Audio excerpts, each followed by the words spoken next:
Keesokan harinya, Asing tak hadir di lomba judi karena sedang sakit. Tentu saja Jeff Lau marah pada Pamantat dan mengancam akan mengebirinya jika Asing berani tak hadir sekali lagi. Lantas setibanya di rumah, Pamantat membujuk Asing untuk kembali bertanding. Adapun penyebab Asing sakit adalah karena Yimong gadis dambaannya sudah diculik Hungyi. Walhasil Pamantat dan Bibi Lu pun mempersembahkan gadis penggantinya yang tak kalah cantik dari si Yimong. Ternyata dia adalah Aping, istrinya Cory. Uniknya, bukannya takjub dengan dandanannya Aping, Asing malah takjub dengan tompel di ketiaknya yang memang mirip dengan punyanya Yimong. Nah, sejak saat inilah Asing berpacaran dengan keteknya Aping yang dia anggap sebagai Yimong. Mulai dari makan bersama di restoran sampai berjemur di pantai pun hanya ketek Aping lah yang Asing ajak ngobrol.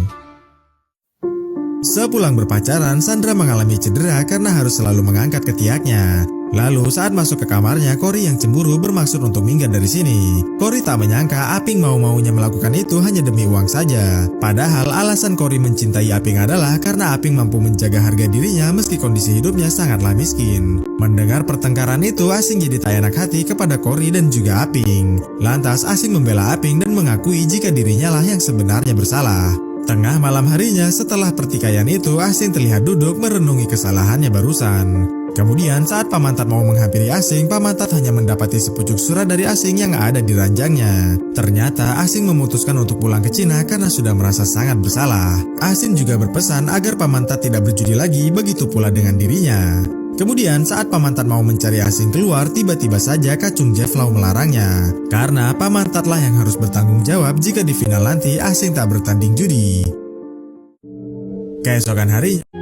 Keesokan harinya, pada lomba judi internasional, Hungyi berhasil memenangkan pertandingan, begitu pula dengan Asing. Selepas bertanding, Jeff Lau membiarkan Asing berduaan dengan Yimong karena memang cuma Yimong lah semangat hidupnya. Akan tetapi, nampaknya Yimong tidak naksir balik kepada Asing. Itu bisa dilihat dari ekspresi wajahnya yang biasa-biasa saja meski sudah dibelikan anting yang mahal. Pada suatu malam saat sedang makan berduaan di sebuah restoran, tiba-tiba saja kacung Hungyi menyerang Asing. Sialnya Yimong diculik dulu oleh si Billy. Walhasil Asing pun menghadapi para kacung itu ditemani oleh Pamantat yang sedang menyamar jadi wanita. Asing tak sengaja meninju Pamantat tapi beruntung malah kacunglah yang terpental. Nah, dari sinilah awal mula ditemukannya tinjuan antara. Yang mana tinjuan antara ini muncul lagi di film Dewa Judi 3. Caksan tak ngau.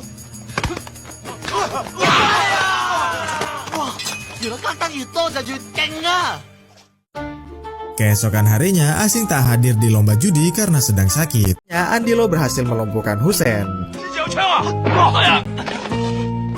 Andilo minta Husen untuk mengakui kebohongannya pada para hadirin.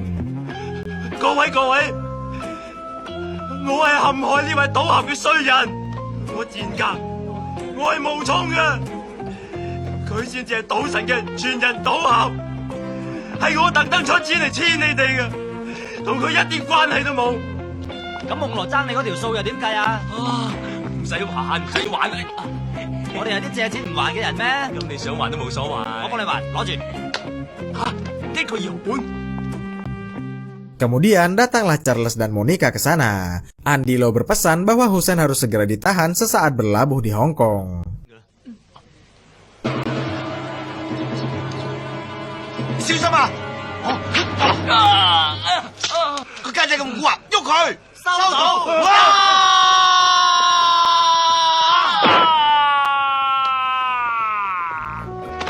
Beberapa hari kemudian, Andilo yang menggandeng Monica menyapa Asing yang menggandeng Sarla. Usai saling bertegur sapa, mereka berdua pun mau berbicara dulu sebentar.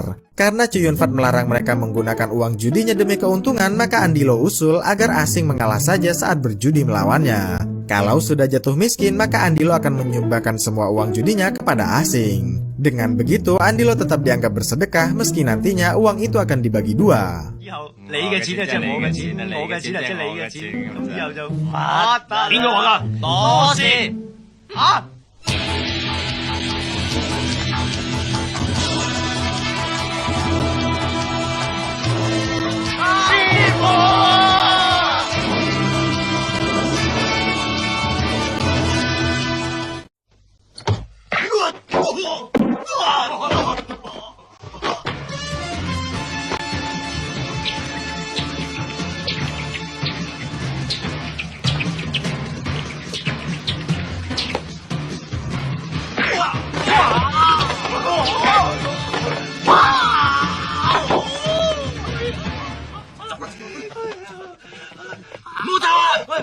冇掹啊，冇掹啊！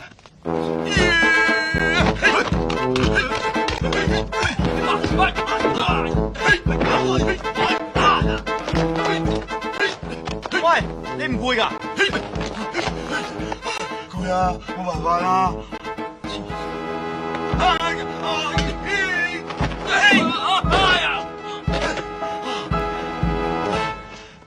咪以為我真係冇辦法啦。 Hingga pada akhirnya, setelah dipastikan kalah telak, Kacung Hussein mulai datang demi menyandera seluruh penumpang kapalnya yang kaya raya ini. Hussein memutuskan untuk membunuh Asing dan Andilo karena kapal ini sudah berlayar di laut lepas. Itu artinya undang-undang pembunuhan Hong Kong tidak lagi berlaku di sini. Untungnya Monica dan Charles keburu datang untuk beraksi.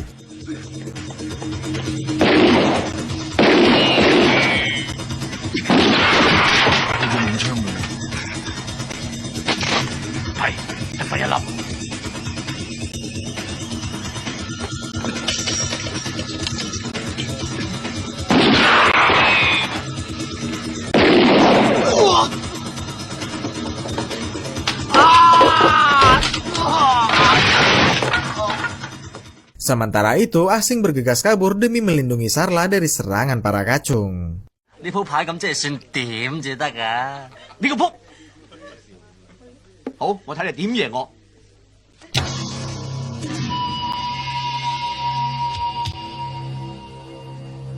花夠唔夠打俘虜㗎？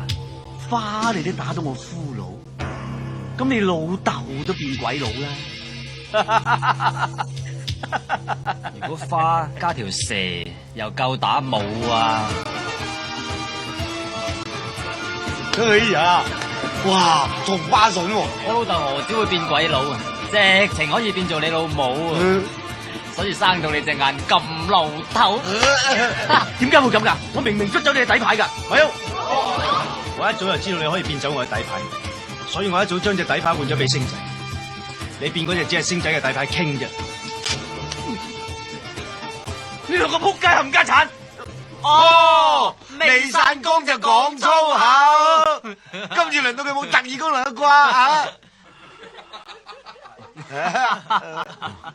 嚇！烏仔狗。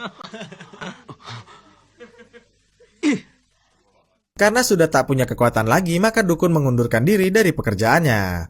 Seperti biasa, petugas mulai membagikan kartu-kartunya pada mereka. Saat Dukun hendak mengintip, Andilo dan Asing langsung menghindar, begitu pula dengan si Dukun.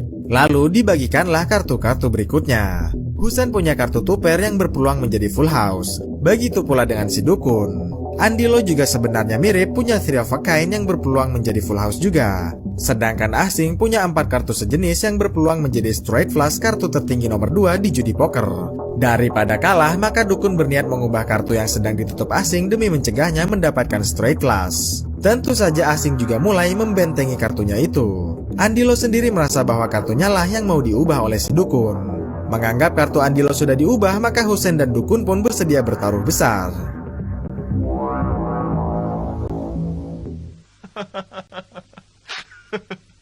三條五係點贏我啊？哇！你暗戀我都唔好喺咁多人面前揚出嚟啊！ Dan dimulailah pertandingan judi terakhir, yaitu judi poker. Sebelum dimulai, Asing terlebih dahulu menghancurkan beberapa kamera pengintainya. Lalu, Asing menyambut kehadiran Pamantan dan Sarla yang baru datang ke sana. Sedangkan Dukun mulai mengintipi kartu-kartu lawannya dengan mata saktinya. Rupanya, penglihatan Dukun yang sakti mandraguna itu tak ubahnya seperti filter foto negatif. Semua kartu bisa dia intip terkecuali Andilo yang menutup kartunya dengan kedua tangannya. Kalau sudah tak bisa diintip, maka Andilo bisa memenangkan pertandingan ini dengan kartu flashnya. 咁就不如唔賭啦。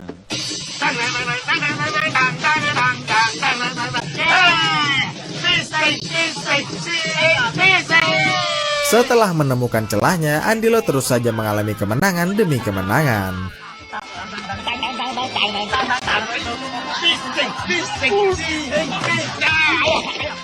Hingga pada akhirnya penjudi yang tersisa hanya tinggal Andilo dan Hussein saja.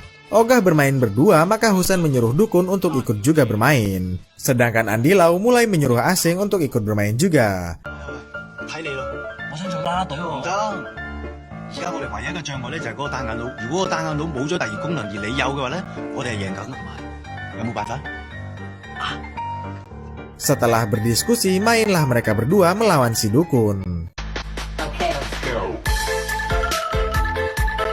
100.000 dapat 3 PCS celana panjang, jogger pria dan wanita, model distro polos, bahan katun baby teri premium. Buruan GST keranjang kuning di bawah sebelum kehabisan stoknya.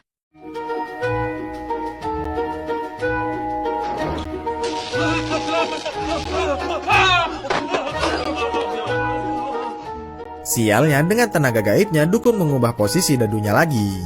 Dan adu tenaga dalam pun sempat terjadi di sini. Hingga pada akhirnya Asing menyelesaikan semua pertarungan ini dengan meleburkan saja dadunya. Lepas itu datanglah Husen demi mengingatkan bahwa judi pokernya akan dimulai 5 menit lagi. Jika Andilo masih belum punya 360 juta rupiah, maka bisa dipastikan Andilo takkan bisa melawannya. Sadar bahwa si dukun pasti akan menggagalkan mereka, maka mereka pun berniat untuk berpencar saja demi membingungkan si dukun. 下鋪買100萬，呢鋪唔買住。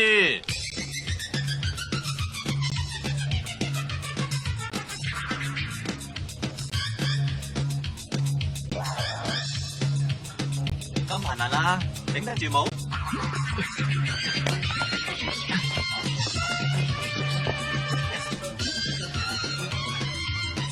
謝謝唔該，滾水。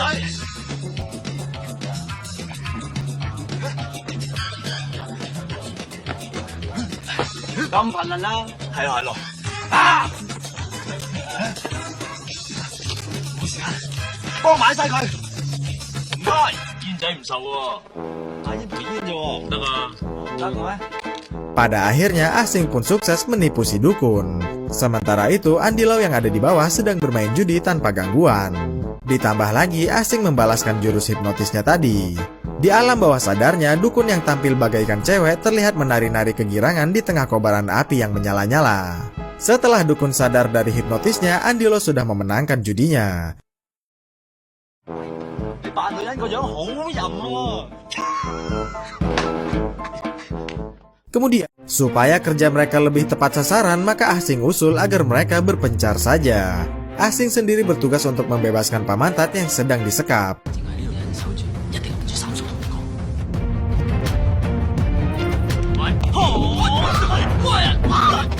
Tapi ternyata kamar ini adalah kamarnya Sarla. Sarla mengaku terpaksa menjebak Pamantat dan Asing karena Sarla sendiri punya hutang yang sangat besar pada si Husen. Meski begitu, Pamantat dan Charles kondisinya masih hidup dan sehat sentosa. Kemudian, demi menebus kesalahannya, Sarla bersedia memulihkan kembali kekuatannya Asing dengan cara menciuminya sesuai dengan permintaannya Asing.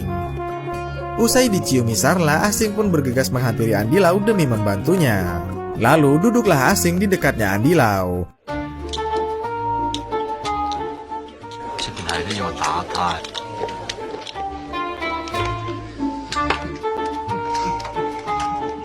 Sialnya, dukun Cina andalan Husen sudah hadir juga di sana.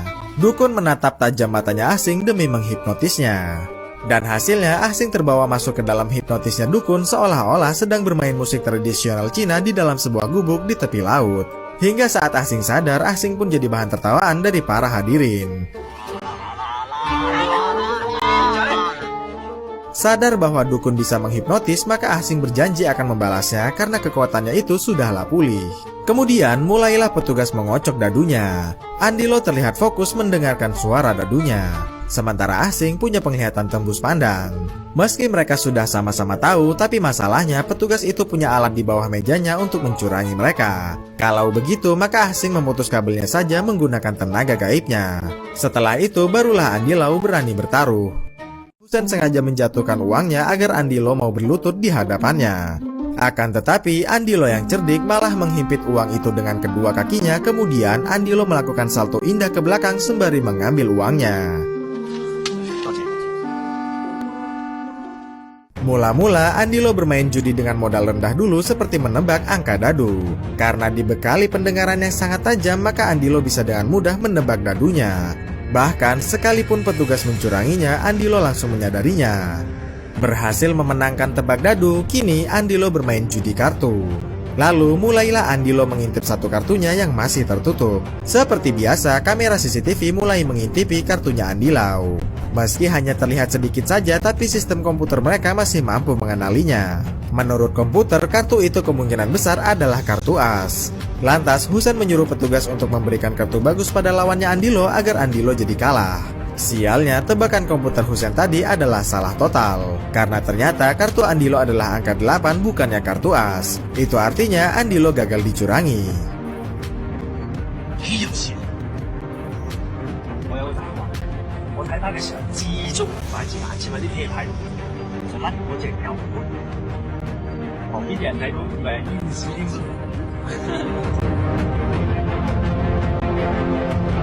哇！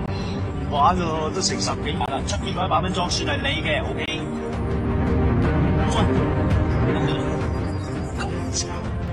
Di waktu yang sama, Asing dan Monica baru saja tiba di kapalnya Husen. Di malam harinya, pasca dipermalukan Husen, Andilo merenungi kegagalannya barusan di bawah hujan yang begitu deras. Tak lama datanglah Asing demi menyemangati Andilo. Namun, Andilo tetap saja putus asa dan menganggap dirinya tak berguna sama sekali. Tiba-tiba saja mereka diomeli oleh imigran asal Kuwait yang mengontrak juga di sana. Sekedar informasi, di tahun dirilisnya film ini, Kuwait diserang oleh Irak pimpinannya Saddam Hussein. Imigran ini berharap agar Asing dan Andilo mau bangkit melawan Hussein sebagaimana dirinya yang juga ingin melawan Saddam Hussein. Mendengar bulatnya tekad imigran itu, mereka pun besok ingin kembali ke kapal itu juga demi mengalahkan Hussein. Keesokan paginya, saat Asing hendak bersiap menuju kapalnya Hussein, tiba-tiba saja Andilo memukul Asing hingga pingsan. Bangun dari pingsannya, Asing kedatangan Monica. Lalu Asing membaca surat dari Andilo yang kurang lebih berisi permohonan maafnya. Andilo ingin berjuang sendiri saja dari nol karena Andilo sadar bahwa kekuatan Asing sudahlah lenyap. Setelah membaca surat permohonan maafnya Andilo, Asing yang lesu diajak Monica untuk pergi ke kapal itu juga demi menyelamatkan Charles kakaknya. Di lain sisi, di kapal Hussein, orang-orang kaya terlihat berjudi dengan asiknya padahal mereka tak tahu jika sebentar lagi Hussein akan menipu uang mereka semua. Tak lama datanglah Andilo dengan pakaian bebasnya. Meski sempat tak diizinkan masuk, tapi Andilo yang cerdik telah menyiapkan dasi hitam agar terlihat lebih formal seperti tamu pada umumnya. Lalu bertemulah Andilo dengan si Hussein. Hussein ogah berjudi dengannya lagi karena di sini taruhan minimalnya adalah 360 juta rupiah. Lantas Andilo mau berhutang chip senilai 18.000 rupiah saja pada Hussein untuk dia gunakan berjudi hingga nantinya bisa menjadi 360 juta rupiah. 10蚊上贏2500幾萬，咁你借唔借啊？借做人咪不樂之本。我借夠20。 Sialnya, Paman Tat sendiri enak-enakan dirawat oleh Sarla dengan begitu telatennya. Sialnya, datanglah Hussein dan Black Panther ke rusunnya Sarla. Ternyata memang Hussein lah yang menyuruh Sarla untuk menghilangkan ilmunya Asing si malaikat judi itu. Hussein tahu pengapes ilmunya Asing setelah berkonsultasi dengan dukun Cina andalannya. Mendengar kenyataan itu, Paman Tat cukup merasa kecewa dengan si Sarla. Lalu Paman Tat pun dibuat pingsan dulu.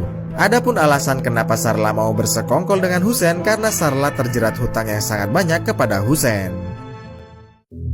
Keesokan harinya, di sebuah kapal pesiar, Hussein mengaku sebagai muridnya Chuyunfat si dewa judi di depan para hadirin dan juga jurnalis. Sesaat mengakui itu, tiba-tiba saja Andilo dan Asing hadir ke sana demi membantahnya. Daripada saling mengakui yang tak berujung, maka Hussein menantang Andilo berjudi saja demi membuktikan siapakah muridnya dewa judi yang asli. Singkat kisah, dibagikanlah kartu-kartu itu kepada mereka berdua. Sialnya, ada CCTV yang memantau kartunya Andilo dari kejauhan. Meski kartu Andilo masih terbuka sedikit, tapi sistem komputer mereka bisa membacanya dengan sangat akurat. Kemudian, contekan itu dibisikkan pada Hussein yang menggunakan alat pendengar rahasia. Kalau sudah begini, maka Hussein bisa dengan mudahnya memenangkan pertandingan judi ini. Asing sendiri yakin pasti Hussein telah berbuat curang kepada mereka. Andilo juga menduga bahwa tempat ini pasti sudah dilengkapi dengan kamera pengintai.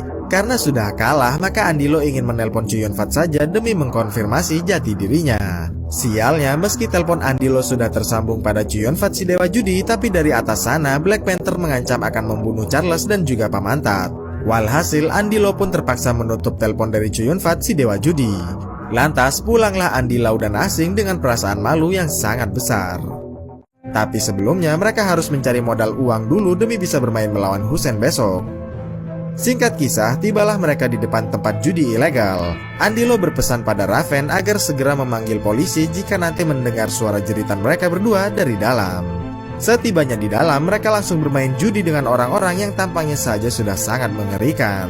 Lantas, Andilo berbisik agar Asing segera menggunakan tenaga gaibnya. Di lain sisi, Paman Tat selalu berhasil memenangkan perjudiannya hingga mampu meraup uang yang begitu banyak. Setelah om-om itu pergi karena kalah, Sarla pun menghampiri Paman Tat demi meminta sedikit uang judinya. Sialnya, Paman Tat yang lupa bahwa itu pantangan langsung saja memberikan uang itu pada si Sarla. Walhasil, tenaganya pun tiba-tiba jadi lenyap. Begitu pula dengan Asing yang sangat sedang membutuhkan tenaganya. Melihat kartunya adalah tuper, maka Dayat yakin bisa menang melawan Asing. Lantas Asing pun berupaya keras mengubah kartunya dengan sisa-sisa tenaga yang dia miliki. Sialnya, karena tenaganya mulai hilang, maka kartu yang berubah hanya setengah saja.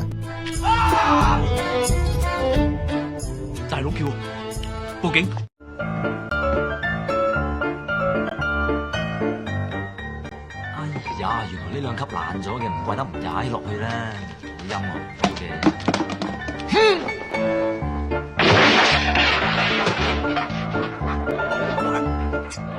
Yang lebih sial lagi, di bawah sana ternyata ada anjing yang sangat galak. Asing sendiri tak meminta bantuan pada Andilo karena dia sedang puasa bicara. Hingga pada akhirnya Asing pun jatuh juga ke bawah. 大哥，做咩啊？咁早就幫狗啊？星啊！你到仔，見唔見阿星啊？ Lantas keluarlah Asing dari ruangan anjing tadi dengan baju belakangnya yang sudah compang-camping digigiti anjing. Kemudian Asing yang cemburu langsung mencekik Paman Tat karena sudah bermalam di rumahnya Sarla. Namun cekikan dilepaskan setelah Paman Tat mengaku tak melakukan apa-apa pada si Sarla. Setelah menjelaskan semuanya, Asing bersedia mengirimkan setengah tenaga gaibnya karena Paman Tat sudah terlanjur berjanji untuk menunjukkannya pada si Sarla. Usai ditransfer, Asing menjelaskan baik-baik 3 pantangannya pada Paman Tat. Mulai dari jangan mengambil keuntungan, berbicara kasar, hingga memperkosa wanita. 咁男人呢？ Kalau sampai satu saja pantangan itu dilanggar, maka kekuatan Paman Tat akan hilang, begitu pula dengan Asing. Sebelum kembali ke rumah Sarla, Asing pun berniat untuk menguji dulu kekuatannya.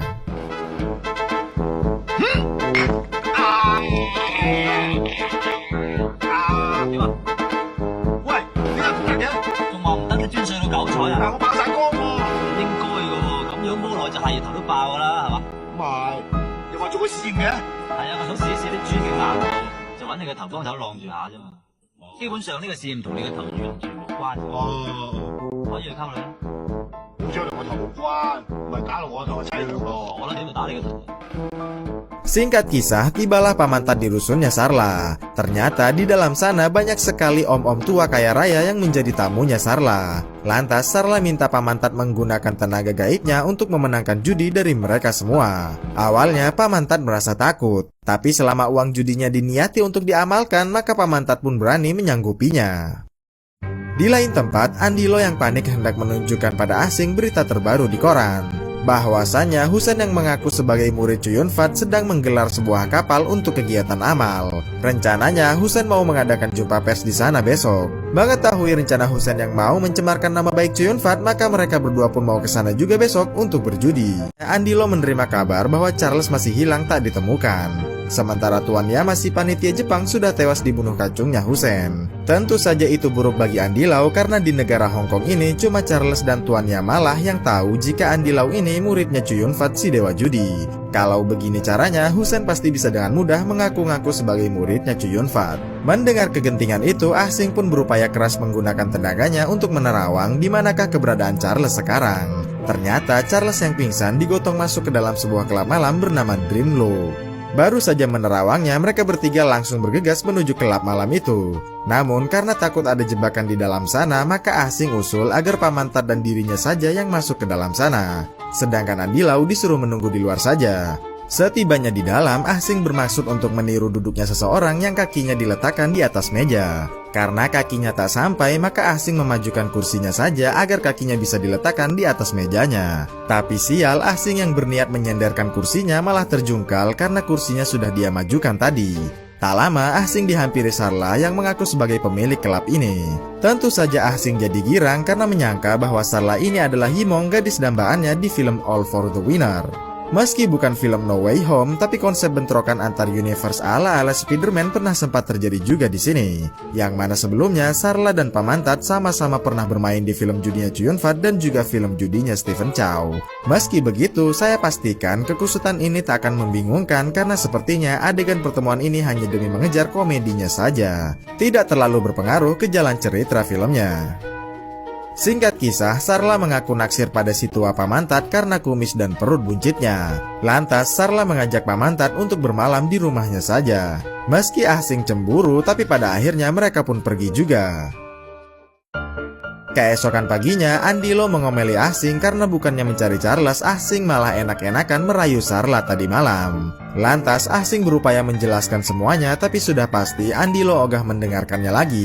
Andilo baru bersedia mengantarkan Ah Sing menemui Chow Yun-fat, asalkan selama 30 menit ke depan nanti Ah Sing harus berhenti mengoceh. Di sebuah penjara, Kam Sing yang sedang dipenjara dijenguk oleh Husen, anak angkatnya. Buat yang belum tahu, Kam Sing adalah musuhnya Chow Yun-fat, si dewa judi yang dipenjara karena membunuh seseorang setelah Chow Yun-fat berhasil menjebaknya. Oleh sebab itulah Kam Sing merasa sangat dendam pada Chow Yun-fat. Lantas, Husen berencana untuk membalaskan dendamnya dengan cara menyamar menjadi Andilo, muridnya Chow Yun-fat. Selepas itu, Husen akan menipu dan mencurangi para pejudi se-Asia atas nama Andilo, muridnya Chow Yun-fat. Keesokan harinya, Andilo terlihat sedang berenang di kolam renang rumahnya. Sedangkan Ah Sing dan Pamantat masih menunggu Andilo di depan gerbang rumahnya. Sialnya, Kacung Husen datang ke sana demi menyerang mereka.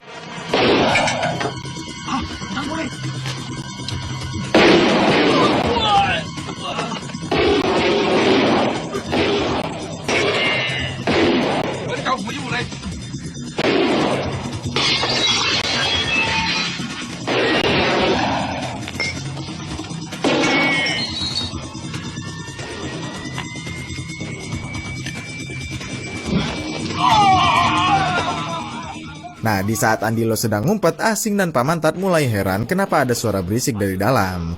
唔係喎，好似槍聲嚟嘅喎。係假嘅。假嘅？唔係啩？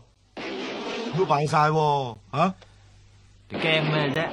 家陣道門爆咋係嘛？唔係你爆就得啦。你了解唔了解啫？做咩事？嗱，到我爆啦，到我爆啦！假噶啦，痛唔痛啊？痛啊！硬啊！咁即係證明佢哋試緊你啦。咁又唔見試下你？你啱，我哋走。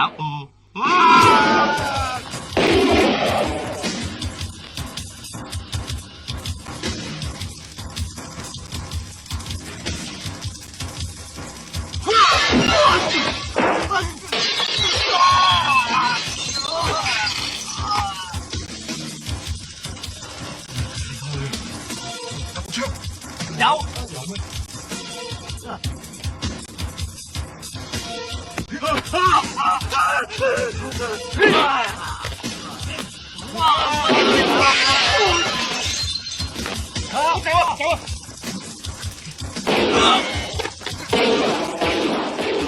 Sementara itu, Pamantat dan Ah Sing yang berpencar pun hanya bisa bertahan semampunya.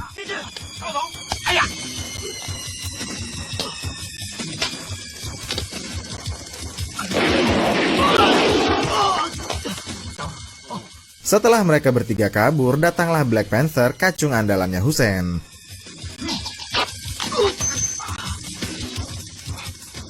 Untungnya Charles masih sempat kabur dari rumah itu menaiki motor kopling.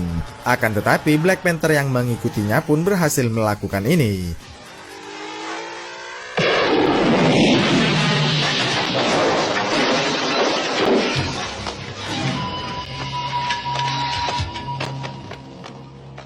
Tak lama datanglah mobilnya Husen ke sana demi menyandera Charles.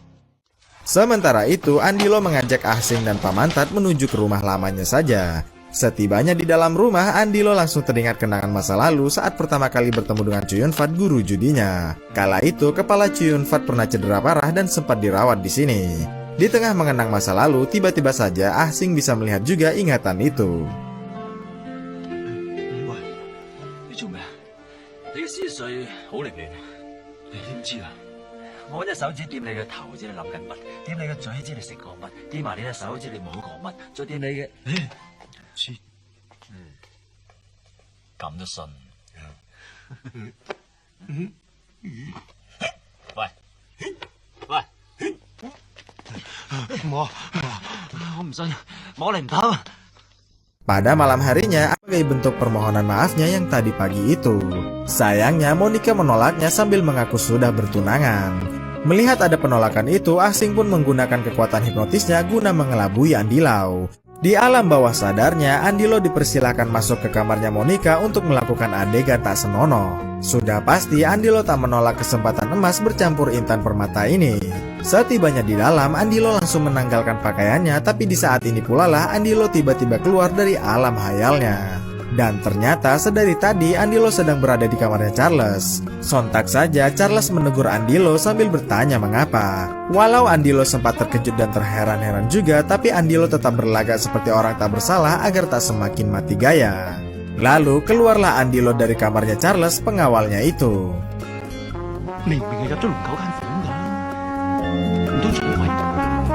Baru saja ditinggal Andilau, Charles mulai menyadari keberadaan Pamanta dan Ah Sing di atap rumahnya. Lantas Charles pun menghampiri mereka. Karena sudah ketahuan, maka Pamantat mengeluarkan jurus polisi butanya Ah Sing yang tadi.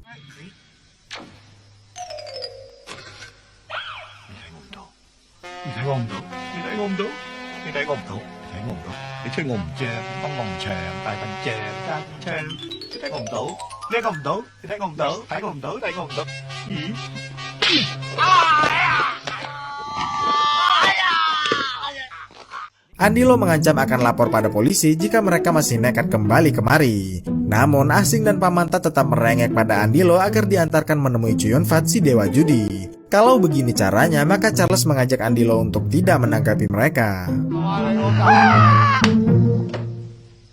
走咗啦。我知，喂，真係好似鬼天光啊！鬼哦，佢忌財咁解啫，所以我哋一定要有耐性。所謂精誠所至，金石為開。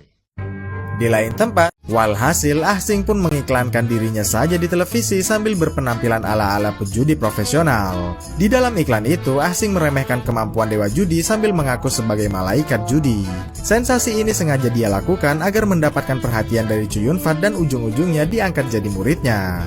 Secara kebetulan, Andilo muridnya dewa judi sedang menonton iklan itu.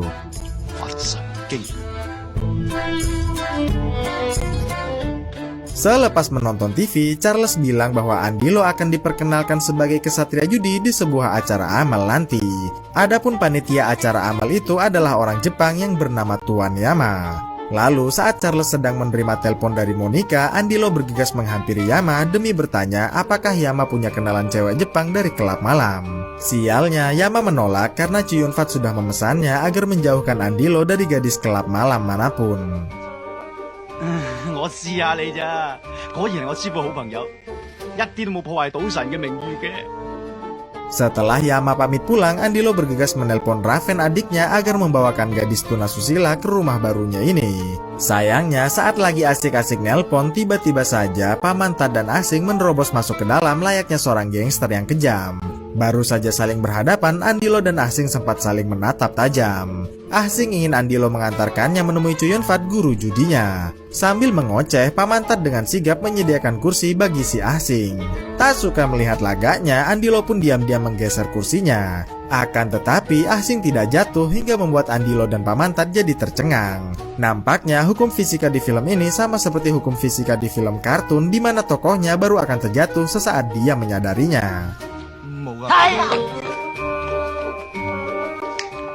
嗱，做咩？永遠唔好俾對手知道你諗緊乜嘢。我諗緊咩？你諗緊乜嘢我唔知，你想知問下隻招啊！ Kemudian Ah Sing menunjukkan kebolehannya dengan melemparkan huruf kartu as dari pisang yang digenggamnya. Melihat itu, Andilo pun menjawabnya dengan menggunakan pisau dan juga 4 batang coklat, yang mana kesemuanya itu menjadi huruf as semua. Usai menunjukkan kebolehannya, Andilo hendak meninggalkan mereka, tapi sudah pasti Ah Sing mencegahnya. Ah Sing menantang Andilo bermain judi dan meminta Andilo mengantarkannya pada Chuyun Fat jika menang. Namun jika kalah, Ah Sing dilarang datang kemari lagi. Kemudian mulailah mereka bermain judi. Adapun jenis judi yang dimainkan sangatlah mudah karena mereka hanya harus mengambil satu kartu yang terbesar saja.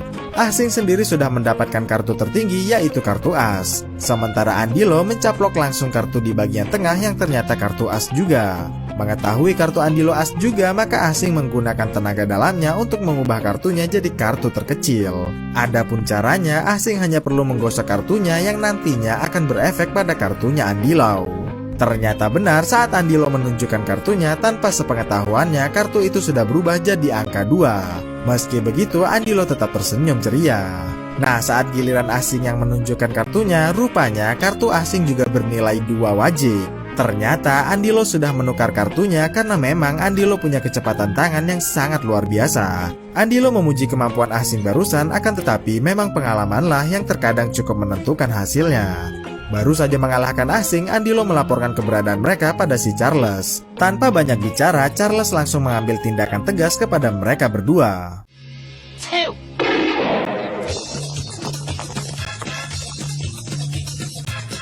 Selepas kepergian Asing dan Pamantat, Andilo menyambut kedatangan seorang gadis cantik yang disangkanya gadis kelab malam kiriman dari Raven adiknya. Tanpa banyak basa-basi, Andilo langsung menyeret gadis itu ke dalam demi bisa langsung mencicipi kemolekannya. Tapi sial, Andilo salah orang karena nampaknya gadis ini bukanlah gadis kelab malam. Beruntung, Charles keburu datang untuk melerainya. Ternyata gadis itu adalah Monica, adik kandungnya Charles yang berprofesi sebagai inspektur polisi Hong Kong. Mengetahui itu, tentu saja Andilo langsung minta maaf pada Monica atas tindakannya yang kurang ajar barusan. 查實頭先嗰啲就係一場誤會嚟嘅，我唔係你想象中嗰啲人㗎，我係高貴、大方、脫俗嗰一類型嚟嘅。大佬啊！喂，大佬，正唱到啊 ，Fantastic 啊！講掂咗㗎嘛，唔使返屋企瞓㗎，正嘢嚟㗎。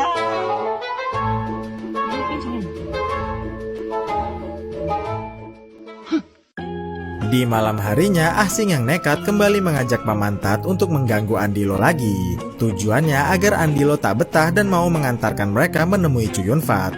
Mula-mula mereka mengintip lewat jendela lantai 2 dan mendapati Andilo beserta yang lain sedang asik makan malam bersama. Namun, sebagai kesatria judi yang mampu mendengar suara dadu sekalipun, Andilo langsung mendengar gerak-gerik Asing dari luar jendela sana. Lantas, Andilo pun beranjak dari kursinya demi memergoki Asing yang ada di luar jendela. Untungnya, Asing punya mantra polisi buta yang bisa membuatnya jadi tak terlihat oleh targetnya. Dan Andilo pun kembali ke meja makannya. Pantang menyerah, Asing nemplok di jendela lain yang ternyata itu kamarnya Monica. Tak lama, Monica kedatangan Andilo yang naksir padanya demi memberikan seikat bunga sebagai Kochun menjatuhkan pita rekamannya Sarla ke atas mayatnya Koyi. Kochun sendiri mendapatkan itu dari Crocodile, sedangkan Crocodile mendapatkan itu dari pegawainya yang bertugas membersihkan tempat penginapan itu. Kemudian Kamsing mengaku tak merasa takut di penjara meski baru saja membunuh Koyi, dikarenakan kapal ini berlayar di laut lepas di mana undang-undang pembunuhan Hong Kong tidak berlaku lagi di sini. Namun Kochun bilang bahwa kapal ini masih di Hong Kong, tepatnya di Pulau Lantau. Itu artinya para polisi Hong Kong sudah boleh menciduk Kamsing kali ini. Setelah berhasil memenjarakan Kamsing, Yama berterima kasih banyak pada Kochun. Lalu Andilo kembali menyapa Kochun, tapi sayang lagi-lagi Kochun mengaku tak mengenali Andilo. Setibanya di rumah, Andilo yang kesal pada Kochun bermaksud untuk merobek fotonya Kochun. Akan tetapi Kochun langsung mencegahnya. Ternyata Kochun memang sengaja tak mengenalinya di depan orang banyak agar Andilo tak diincar oleh musuh-musuhnya. Lalu Andilo diajak ke Las Vegas, Amerika untuk menjadi pendamping judinya. Dan film pun berakhir.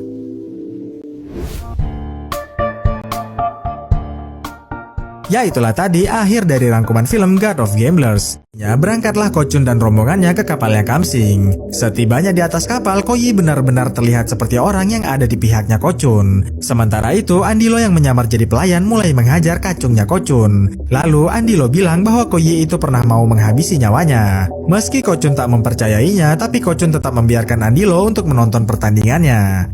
Singkat kisah, tibalah Kochun dan Kamsing di meja judinya. Lalu dibagikanlah kartu-kartunya. Karena Kochun dimodali Yama, maka Kochun terus berani meladeni Kamsing hingga kelima kartunya dibagikan. Kartu Kamsing adalah tuper karena kartu tertutupnya tadi adalah Ratu Sekop.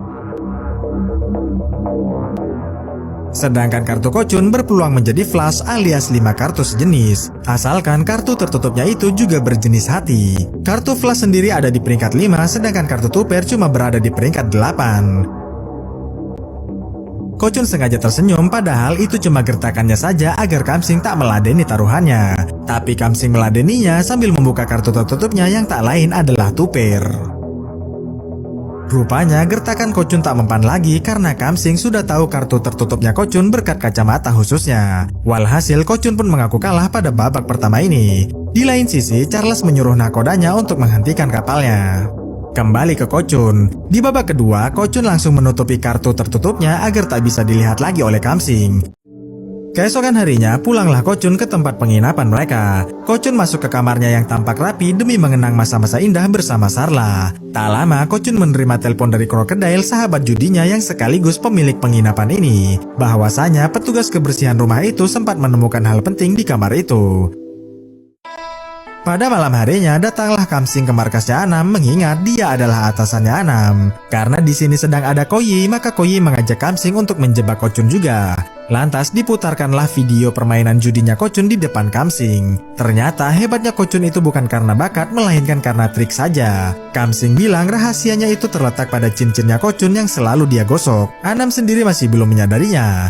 Lantas Koyi si ajudan dewa judi pun membongkar semuanya. Mula-mula Koyi membeberkan 4 kartu besar yaitu kartu as, raja, ratu, dan kartu jack. Lalu Koyi menyuruh Anam untuk melihat di balik kartu itu menggunakan kacamata khusus ini. Ternyata ada kode-kode rahasia yang bisa dipahami oleh si Kocun. Titik 1 artinya kartu as, titik 2 artinya raja, titik 3 artinya ratu, sedangkan garis panjang artinya kartu jack.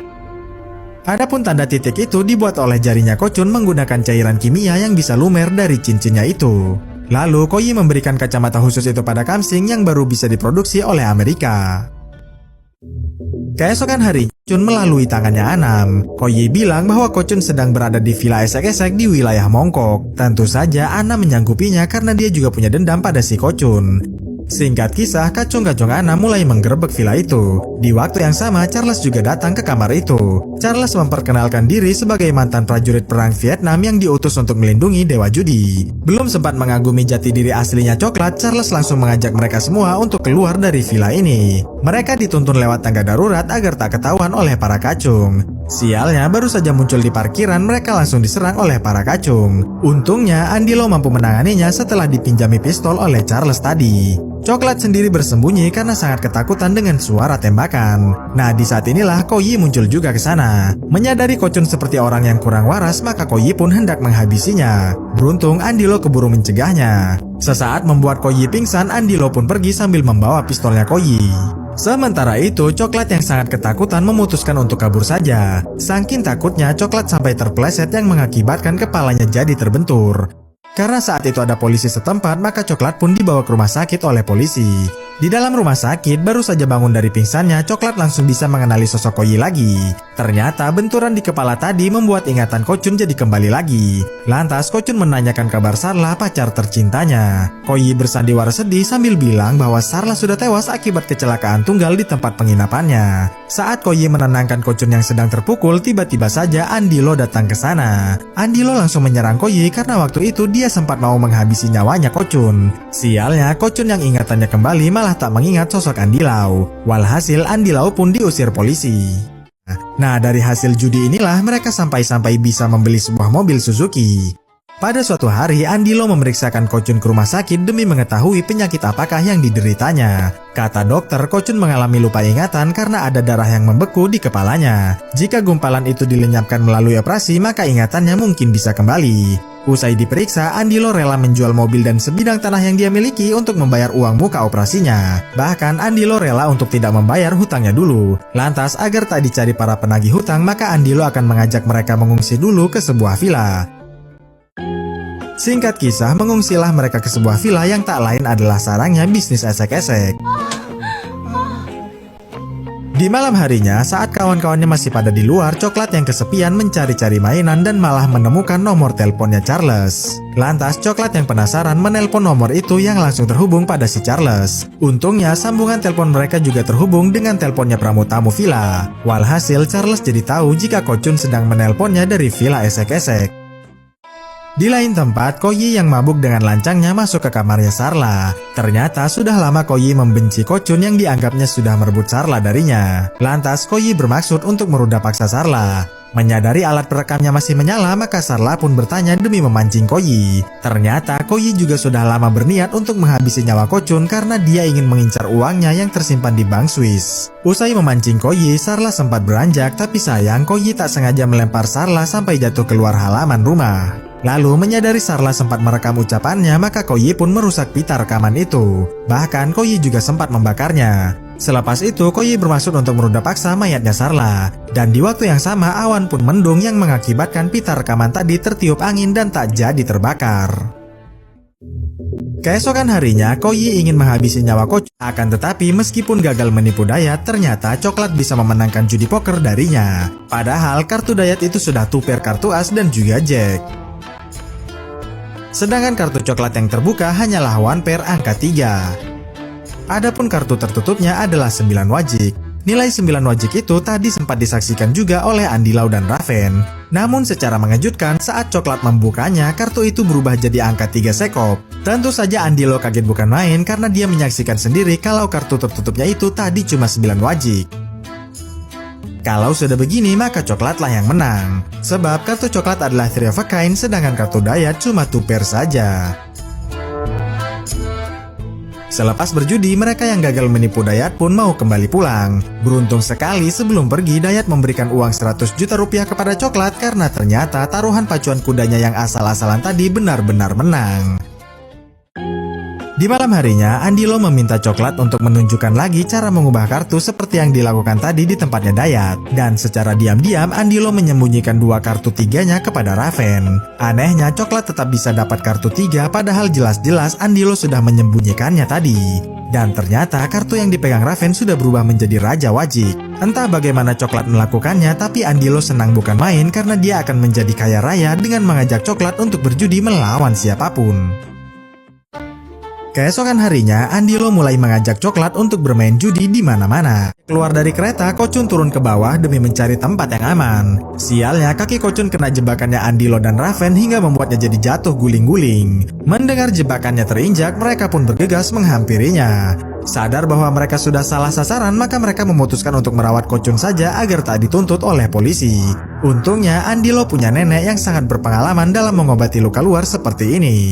Tengah malam harinya, Andy Lau yang mau bercinta tiba-tiba saja mendengar suara jeritan sang nenek. Ternyata sang nenek kaget karena Kochun mendatanginya. Tentu saja Andy Lau menghajarnya karena mengira Kochun sudah berbuat kurang ajar. Lantas Joy Wong melarangnya karena menduga jika Kochun ini pasti sedang mengalami hilang ingatan. Meski sudah tahu itu, Joy Wong tetap mengembalikan uangnya Kochun yang ditemukan di jasnya. Kochun sendiri terlihat bagai anak kecil apalagi setelah melihat coklat makanan favoritnya. Walhasil Joy Wong pun menamai Kochun sebagai coklat saja.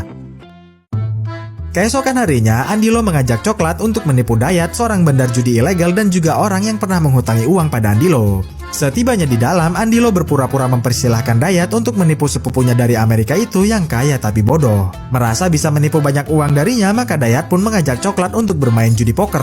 Namun sebelum bermain, mereka mulai melancarkan tipuannya. Coklat yang dicitrakan sebagai orang kaya menulis selembar cek palsu bernilai puluhan juta rupiah untuk taruhan pacuan kuda di televisi. Sayangnya, karena hari Sabtu bank tutup, maka mereka tak bisa mencairkan uang tunai dari cek itu. Walhasil, coklat meminta uang puluhan juta rupiah pada si Dayat dan sebagai gantinya Dayat akan diberikan cek palsu ini.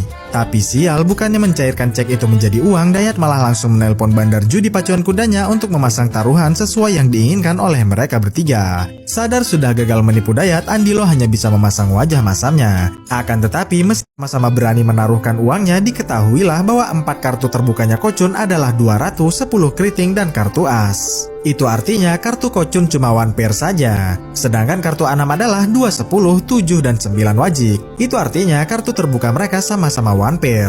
Dari kartu mereka ini, kemungkinan mereka bisa menang cuma dengan 2 cara, menjadi 2 pair atau menjadi 3 of a kind. Lalu Ana mulai membuka kartunya yang ternyata 3 of a kind.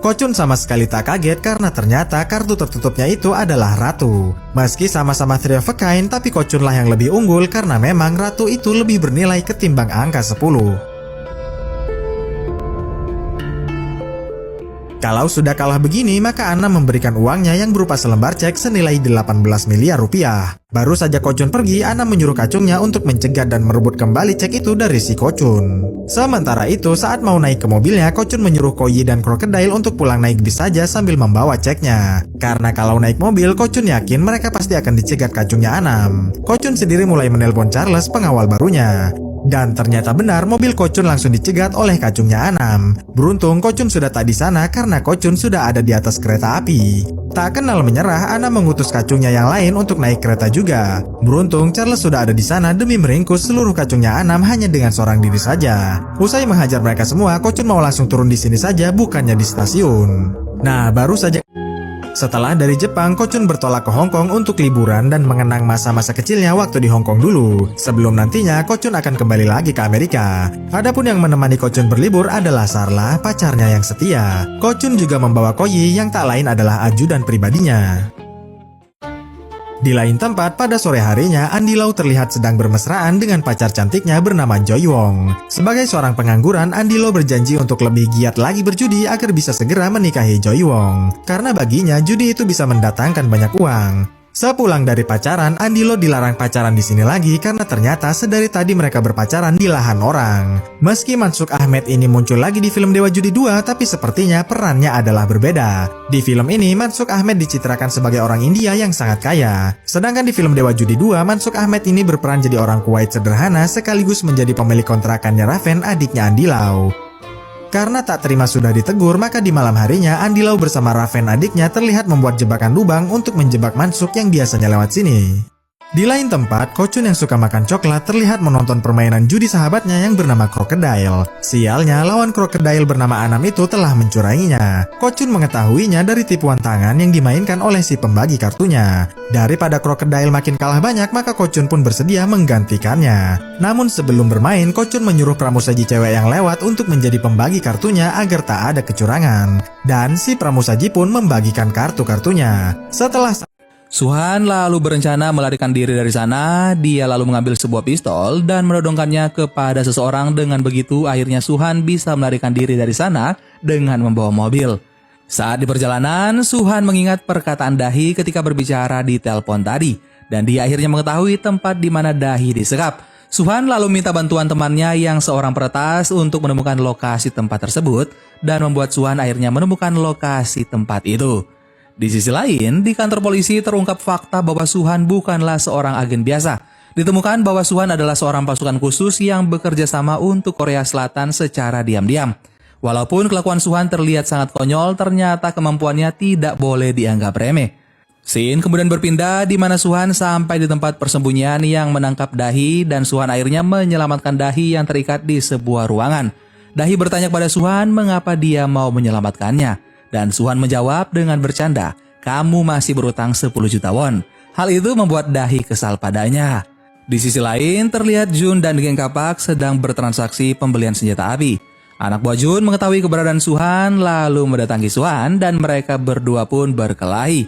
Tapi beruntungnya Suhan bisa mengalahkannya. Mengetahui hal tersebut, geng kapak mencoba melawan dan menguji senjata mereka. Begitu juga anak buah Jun ikut berkelahi karena tidak ingin melihat keributan tersebut. Dahi dan Suhan pun memberanikan diri dan mengeluarkan keahliannya berkelahi melawan satu persatu dari mereka. Dan akhirnya mereka berdua bisa mengalahkan mereka satu persatu. Jun akhirnya berhasil ditangkap dan segera dibawa ke kantor polisi untuk dipenjara. Di penjara, Jun menjadi orang bawahan yang harus menaati apa kata seniornya. Scene kemudian berpindah di mana Suhan harus tetap di penjara walaupun dia sudah sangat berjasa. Agen MSS datang dan memberikan Suhan kesempatan untuk bebas jika dia mau melakukan sebuah misi untuk mereka. Namun Suhan menolaknya, tapi agen MSS tiba-tiba memperlihatkan sebuah uang kepada Suhan. Suhan yang tertarik kepada uang akhirnya setuju kepada mereka. Sebelum Suhan melakukan misinya, dia pergi ke rumah sakit untuk membayar biaya rumah sakit putra temannya. Setelah itu, Suhan pergi ke suatu tempat untuk membahas tentang rencana misi mereka. Namun di sana, Suhan terkejut karena dia akan bekerja sama kembali dengan Dahi. Dahi juga terkejut karena mengetahui Suhan adalah seorang agen sebelumnya. Dan yang lebih mengejutkan lagi bahwa sebenarnya wanita yang dulu meminta dicarikan anjingnya adalah seorang informan. Dan emas yang dibawanya saat itu berisi file penting yang akan diserahkan kepada agen Ama. Namun hal tersebut menjadi berantakan karena agen Ama sekarang terbaring di rumah sakit dan hilang ingatan. Dan lebih buruknya lagi adalah Suhan telah menjual emas itu. Hal itu membuat Suhan dan Dahi kembali dari awal untuk mengumpulkan informasi kembali. Mereka pun segera pergi ke Rusia untuk menggali informasi baru dan menyamar menjadi sepasang kekasih. Mereka mengira bahwa mereka akan pergi menggunakan sebuah kapal besar. Namun sayangnya mereka harus pergi secara sembunyi-sembunyi menggunakan perahu nelayan ke Rusia. Dan akhirnya film Mission Possible pun selesai. Ketika anak buah Jun yang hidungnya pernah dipatahkan oleh Suhan melihat mereka di sana. Mengetahui hal tersebut, Dahi dan Suhan berusaha kabur ketika anak buahnya Jun mulai mengejar mereka. Tapi akhirnya mereka tidak bisa berkutik ketika mereka ditodongkan oleh senjata api dan membuat mereka tertangkap. Scene kemudian berpindah di mana saat ini mereka sedang diinterogasi. Jun mengatakan akan melepas mereka berdua jika Suhan menuruti perintah mereka. Suhan lalu dibawa dan disuruh untuk menghabisi semua yang ada di kantor polisi. Namun Suhan menyadari bahwa istri dari temannya bekerja di sana. Suhan lalu mengeluarkan aksinya dan segera menembak para anak buah Jun yang membawanya dan merebut mobil mereka dan pergi dari situ. Istri dari teman Suhan yang melihat hal itu segera melapornya ke kantor pusat dan petugas pun segera mengejarnya sebagai tersangka. Suhan segera pergi ke hotel untuk menyelamatkan Dahi. Namun ketika sampai di hotel, dia menemukan bahwa Dahi telah tidak ada di sana dan dibawa ke tempat lain. Ketika Suhan ingin pergi dari hotel, dia dihadang dan ditangkap oleh pasukan khusus dan segera dibawa ke kantor polisi. Di kantor polisi, Suhan mengatakan bahwa temannya Dahi sedang dalam bahaya. Petugas tersebut lalu meminta Suhan untuk menghubunginya. Ketika sudah dihubungi, Dahi mengatakan bahwa dia baik-baik saja seperti tidak terjadi apa-apa. Mendengar hal tersebut, membuat Suhan mengetahui bahwa Dahi diancam untuk mengatakan yang sebenarnya. Petugas polisi yang ada di sana masih tidak percaya dengan Suhan. Beberapa saat setelah itu, datanglah agen MSS untuk mengambil alih interogasi kepada Suhan. Di saat itu juga diketahui sebuah fakta bahwa sebenarnya Suhan adalah mantan mata-mata MSS yang dihentikan karena sebuah alasan. Agen MSS yang datang menjelaskan kepada Suhan bahwa selama ini dia sedang bekerja sama dengan agen rahasia dari Kementerian Keamanan Cina. Mendengar hal tersebut, Suhan menjadi terkejut. Suhan mengira selama ini Dahi adalah seorang agen dari MSS. Suhan lalu bertanya kepada mereka mengapa mereka tidak membantu Suhan. Mereka pun menjawab bahwa mereka tidak akan membantu agen asing. Mereka juga mengatakan bahwa Dahi dikirim ke sini untuk mati. Perkataan itu membuat Suhan sangat marah, membuat dia teringat kepada temannya. Ketika mereka sedang menjalankan sebuah misi, Suhan diperintahkan oleh atasannya untuk menumbalkan temannya karena sebuah alasan. Tapi Suhan menolak perintah itu hingga membuatnya dikeluarkan dari agen MSS. Tetapi tetap saja Suhan tidak bisa menyelamatkan temannya. Namun ketika mereka sampai di dalam apartemen, mereka melihat orang itu sudah mati di sana. Ternyata orang itu adalah seorang broker senjata yang mereka cari. Dan sama seperti Park Dusik bahwa orang-orang yang ada di kasus ini dibunuh untuk menghilangkan jejak dan juga bukti. Mereka kemudian mengetahui bahwa broker tersebut mempunyai hubungan dekat dengan Direktur Jun. Dan terungkap juga bahwa besok Direktur Jun akan mengadakan pertemuan di sebuah hotel Alvin. Dahi pun mengatakan kepada Suhan bahwa mereka harus pergi ke pertemuan itu. Dahi juga mengatakan bahwa dia akan menjadi cantik untuk menggoda Direktur Jun dan menggali informasi yang ada padanya. Namun Suhan mengatakan hal tersebut tidak mungkin berhasil karena Dahi tidak seksi. Namun Dahi mengatakan dengan pede bahwa dia akan berhasil. Lalu tiba-tiba datang perempuan seksi di dekat mereka. Dan Dahi mulai menyadari bahwa hal itu tidak mungkin berhasil. Akhirnya mereka akan menggunakan penyadap kepada Direktur Jun. Di saat mereka sedang berbicara tentang rencana mereka, ternyata intelijen Korea Selatan sedang mengawasi mereka. Dan juga wanita seksi yang datang di dekat mereka tadi adalah seorang mata-mata yang sedang menyamar. Di sisi lain, Suhan pergi ke rumah sakit untuk menemui putra temannya yang ada di sana. Dan juga terungkap bahwa Suhan pernah meninggalkan temannya dalam sebuah misi dan membuat temannya meninggal dunia. Istri dari temannya itu mencoba mengatasi situasi itu dan menyuruh Suhan untuk tidak datang menemui anaknya lagi karena dia tidak ingin putranya menderita jika menemui fakta sebenarnya. Sebelum Suhan pergi, dia mengatakan tentang bagaimana kondisi dari putra temannya dan istrinya menjawab bahwa dia akan baik-baik saja ketika sudah dioperasi. Keesokan harinya, pertemuan akhirnya tiba. Dahi dan Suhan menyamar ke tempat tersebut sebagai pasangan kekasih. Di pertemuan itu ternyata jas yang dipakai Suhan sama seperti taplak meja yang ada di sana dan membuat Dahi sangat malu dengan Suhan. Lalu beberapa saat kemudian Direktur Jun muncul dan mereka segera menyapanya dan berpura-pura akrab kepadanya. Kemudian mereka memasang penyadap di kera Direktur Jun. Tak berselang berapa lama datanglah geng Kapak ke tempat itu. Geng Kapak mengira bahwa Jun adalah dalang dari penyerangan dan pembunuhan dari ketua geng Kapak waktu lalu. Jun lalu menipu mereka dan mengatakan bahwa pelaku sebenarnya adalah geng Gangbuk. Jun sengaja menipu hal tersebut supaya geng Kapak membeli senjata darinya. Dari kejauhan, Dahi mengetahui percakapan mereka itu dan dia mengetahui juga bahwa penjualan senjata ilegal itu akan dilakukan malam hari. Di saat yang sama juga, keberadaan Dahi dan Suhan terungkap. Lalu dibukalah kartu tertutup Jeff Lau yang menampilkan Royal Flush hati. Sialnya, kartu tertutup Hungi ternyata juga kartu as. Kalau sudah begini, maka Royal Flush Sekop lah yang lebih diunggulkan. Dan Jeff Lau pun pergi dari sana dengan kekalahan yang cukup mencengangkan. Setelah Jeff Lau pergi, Billy dapat laporan dari kasino kecil-kecilan bahwa ada orang Cina yang punya kemampuan memenangkan judi di setiap saat. Lantas, Hungi pun ingin mengundang asing untuk datang kemari.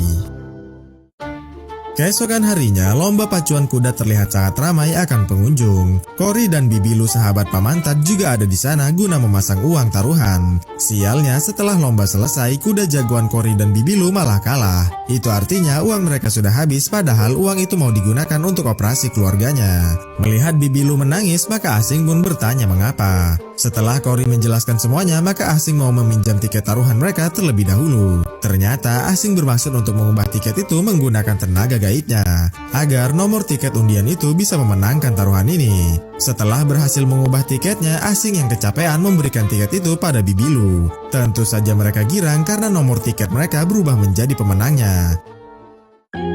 Sepulang dari pacuan kuda, asing terlihat sangat kecapean karena jurus mengubah kartu itu memang sangat menguras tenaga. Tak lama, Cory yang baru pulang menyampaikan surat pos berisi undangan pada asing dari Hungi, seorang bos besar. Tentu saja Pamantat membujuk asing untuk hadir ke undangan itu, mengingat Hungi adalah bos geng besar yang terkenal sangat kaya. Namun, asing sendiri mengaku tak bisa bermain judi poker. Walhasil, Pamantat pun mengajari asing untuk berjudi. Mula-mula, Pamantat menunjukkan film dewa judinya Chuyun Fat kepada asing. Melihat Chuyun Fat masuk ke dalam dengan berjalan lambat, asing pun bertanya mengapa. Sudah pasti Pamantat tak menjawab karena itu kan cuma efek gerak lambat saja dalam film. Keesokan harinya hadir jugalah asing ke sana. Asing berjalan secara lambat bermaksud untuk meniru dewa judi pada film yang dia tonton kemarin. Meski terlihat agak aneh, tapi Hungi tetap menyambutnya. Adapun alasan Hungi mengundangnya adalah untuk memodalinya berjudi melawan penjudi bule. Di lain sisi, Yimong dan Billy mengawasi asing melalui layar pemantau. Tak lama datang jugalah Hungi ke sana demi memantau asing. Hungi menatap serius ke arah tangan asing yang diam-diam turun ke bawah. Ternyata asing hanya sedang ingin menggaruk selangkangannya saja dan sesekali mencubitnya. Sementara itu, bule yang hendak dilawan asing adalah dua perempuan yang sangat jago. Sudah pasti asing yang sebenarnya tak bisa judi pun terus mengalami kekalahan demi kekalahan. Uniknya, Hungi masih saja percaya, malahan menyuruh Himong untuk mengirim uang modal lagi kepada asing. Kemenangan itu malah membuat geram pihak kasinonya, sebab pihak kasino jadi mengalami kerugian yang begitu besar karenanya. Maka dari itulah sepulang dari kasino mereka berdua dicegat oleh pihak kasino dan mau dipukuli. Takut asing kenapa-napa, maka Pamantat menyuruh asing untuk kabur saja, sedangkan Pamantat dikejar-kejar oleh pihak kasino. Di tengah pelarian, asing yang panik melompat ke arah mobil lewat dan berharap dibawa jauh-jauh dari sini. Ternyata pengemudi mobil ini adalah Yimong. Asing sendiri terlihat langsung naksir pada sosok Yimong. Tapi sial, mobil Yimong ternyata juga sedang dikejar-kejar oleh banyak orang. Setelah bensin mobilnya habis, asing bertanya kenapa Yimong ini bisa dikejar-kejar oleh banyak orang begini. Ternyata Yimong baru saja menghabisi nyawa dari bos geng mereka. Dan pengeroyokan pun sempat terjadi. Tapi rupanya Yimong ini sangat pandai bertarung. Saat asing mau menunjukkan tinjuannya, tiba-tiba saja ada pemotor yang datang demi menolong Yimong. Pemotor itu adalah Billy, gebetannya Yimong. Lalu perkelahian pun kembali berlangsung. Untuk yang kedua kalinya, saat asing mau memukul, tiba-tiba saja aksinya itu tertunda lagi. Hingga pada akhirnya, para gangster pun tumbang semua dengan asing yang belum sekalipun memukul. Lepas itu, Yimong dan Billy pun pergi berlalu. Sebelum pergi, Yimong memberitahu namanya dan melambaikan tangannya. Asing sendiri jadi gagal fokus karena malah melirik ke arah tompel di ketiaknya Yimong. Nah, sejak saat inilah asing bertekad untuk menikahi Yimong suatu hari nanti. Keesokan harinya bertanding judilah dua orang kaya beda negara yang selalu ingin bersaing. Yang satu bernama Hung Yi dan bernegara Hong Kong. Sedangkan satunya lagi adalah Jeff Lau berwarga negara Taiwan. Saat itu Jeff Lau dapat kartu bagus yang berpeluang menjadi Royal Flush, kartu tertinggi di judi poker. Asalkan kartu tertutupnya itu adalah as hati. Sedangkan Hung Yi tak kalah bagus karena kartunya juga berpeluang menjadi Royal Flush. Asalkan kartu tertutupnya itu adalah as sekop. Pada suatu pagi di stasiun Kowloon, Hong Kong, Asing terlihat ingin membeli minuman kaleng pada mesin. Tak lama petugas menegurnya karena Asing menggunakan uang Cina bukannya uang Hong Kong.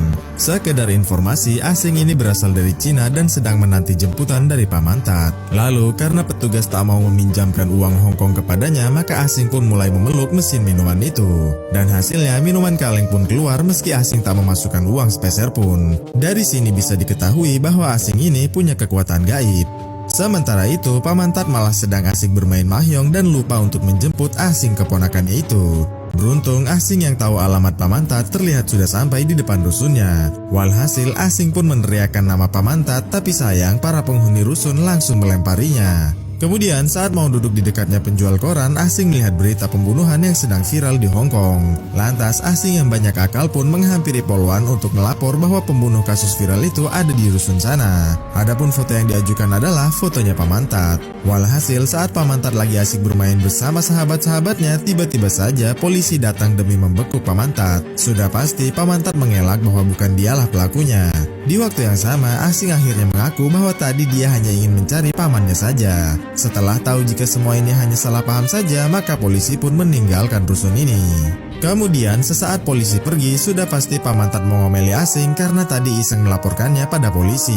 Nah, di tengah omelan inilah Pamantat mau menyalakan rokok tapi tak ada koreknya. Lantas Asing menggunakan penglihatan tembus pandangnya demi memberitahu jika mancisnya itu ada di kaleng biskuit itu. Dan ternyata benar, korek itu memang ada di sana. Pamantat sendiri baru mulai sadar dengan kesaktian Asing barusan. Lantas Pamantat minta Asing menebak jenis apa sajakah dari buah mahjong yang Pamantat acak ini. Dengan mata tembus pandangnya, Asing bilang 3 hijau, 4 merah, dan 4 putih. Setelah buahnya dibuka, ternyata tebakan Asing tadi benar semuanya. Sudah pasti Pamantat makin merasa kaget.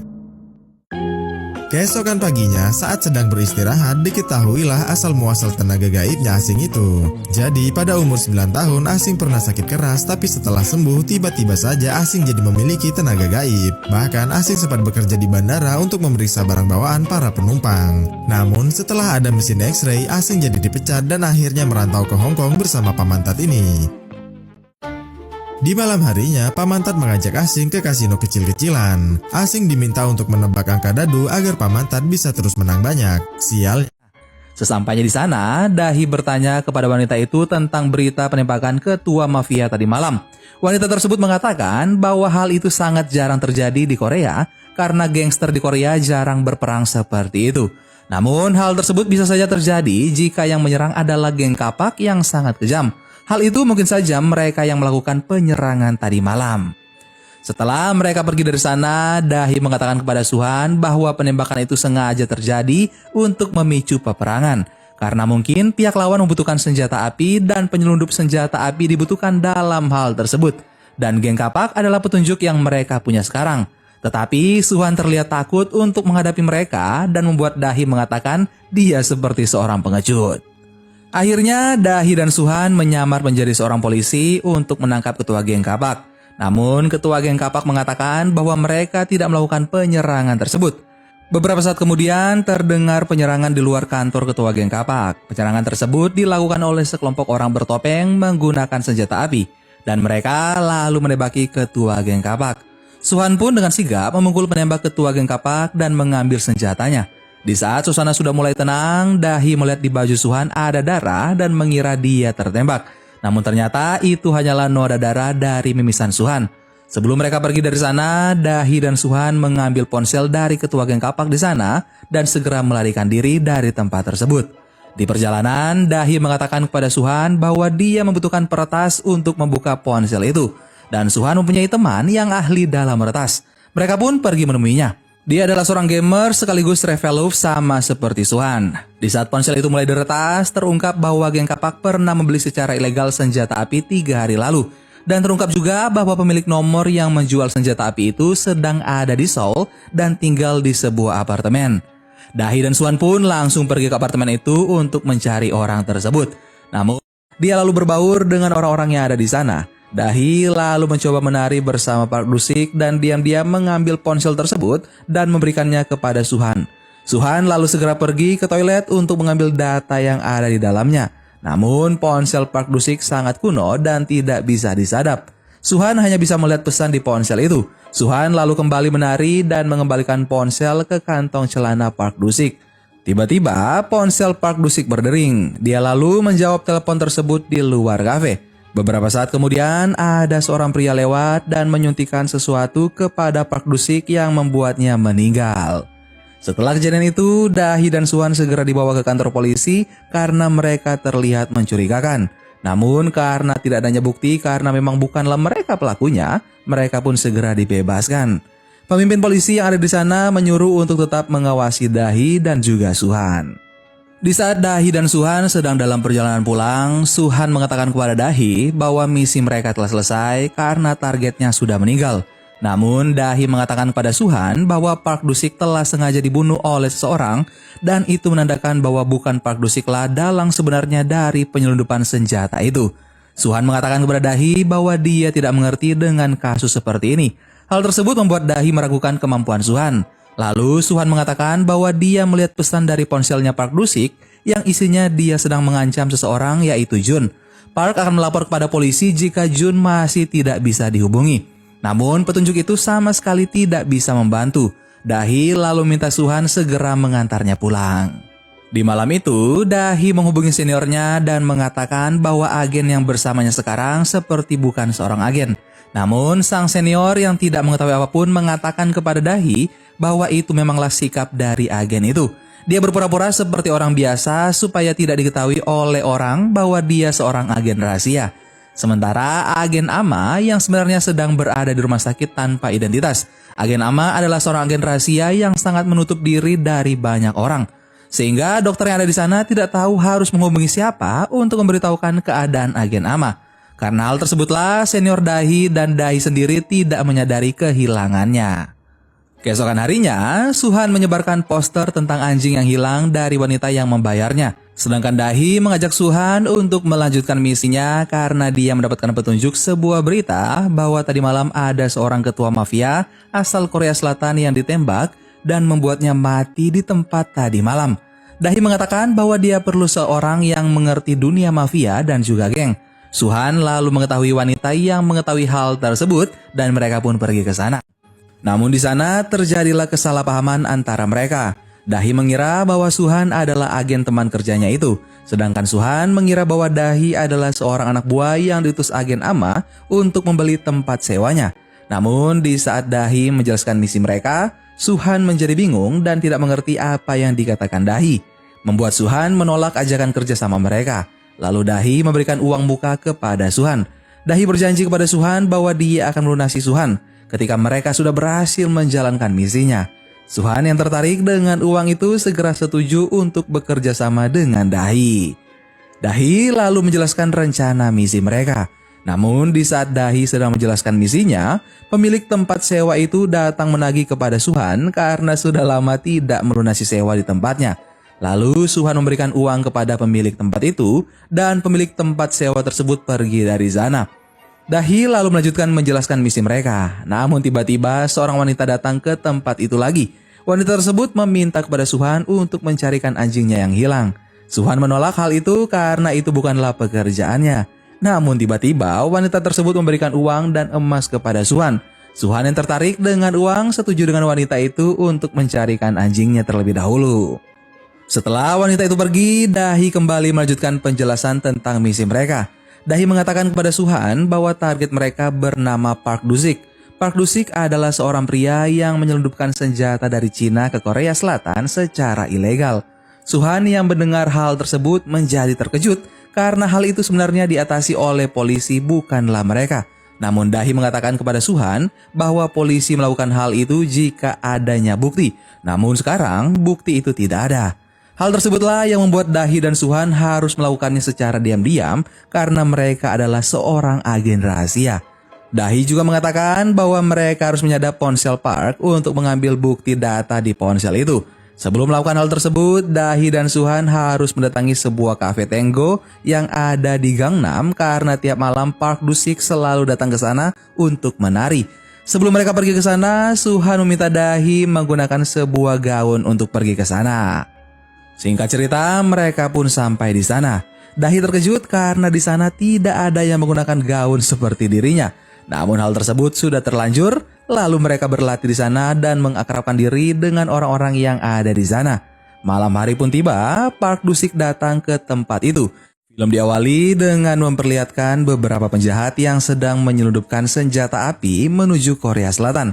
Mereka menyelundupkan senjata api untuk dijual secara ilegal. Di sisi lain, Kementerian Negara Cina kewalahan dengan masalah penyelundupan senjata api tersebut. Karena mereka pernah kehilangan agen muda ketika menjalankan misi untuk menyelidiki penyelundupan senjata api. Dan akhirnya Direktur MSS Cina mengirimkan kembali agen untuk mengatasi hal tersebut. Agen itu adalah seorang wanita bernama Ling. Ling adalah orang Cina yang sudah lama tinggal di Korea Selatan. Ling mempunyai seorang senior bernama Agen Chow. Di saat Agen Chow bertemu dengan Ling, dia memberikan kepada Ling uang dan identitas yang akan dipakai Ling untuk menjalani misi tersebut. Nama Ling diganti menjadi nama Yodahi di identitas itu. Di sisi lain, Agen Chow juga menemui seseorang bernama Agen Ama dari Korea Selatan untuk memintanya bekerja sama dengan Dahi, menjalankan misi penyelundupan senjata api tersebut. Setelah Agen Ama setuju dengan kesepakatan mereka, dia lalu mencari tempat sewa untuk dijadikan markasnya bersama Dahi. Agen Ama lalu menemukan tempat sewanya. Orang yang akan menyewakan tempat tersebut bernama Woo Suhan. Suhan adalah detektif Korea Selatan yang kelihatan idiot dan juga seorang Reveluf. Reveluf adalah sebutan bagi fansnya girl band Red Velvet. Suhan menyewakan tempatnya karena di saat dia menjadi seorang detektif, dia sangat kurang maju dan juga sepi. Agen Ama lalu setuju untuk menyewa tempat itu lalu pergi untuk mengambil uangnya. Di saat Agen Ama sedang berjalan pulang untuk mengambil uang, dia terlibat aksi penyelamatan kepada kereta dorong dari seorang nenek. Dia menyelamatkan kereta dorong itu yang hampir tertabrak mobil. Namun di saat dia berhasil menyelamatkannya, Agen Ama malah tertabrak sebuah truk. Setelah kejadian itu, Agen Ama hilang tanpa kabar sedikit pun. Sementara Suhan mengira bahwa Agen Ama tidak jadi menyewa tempatnya. Keesokan harinya, Dahi mendapatkan kabar dari seniornya bahwa dia harus ke suatu tempat di mana dia seharusnya bertemu Agen Ama di tempat itu. Tempat tersebut adalah tempatnya Suhan. Yang ingin menolong Bella pun dipukuli oleh Kobar. Lalu Kobar berkata akan membebaskan Bella jika Bisma dapat membuktikan dirinya bahwa Bisma adalah anaknya Karisma dan Kobar pun pergi. Atar dan teman-temannya yang masih berada di sana pun langsung mengeroyok Bisma.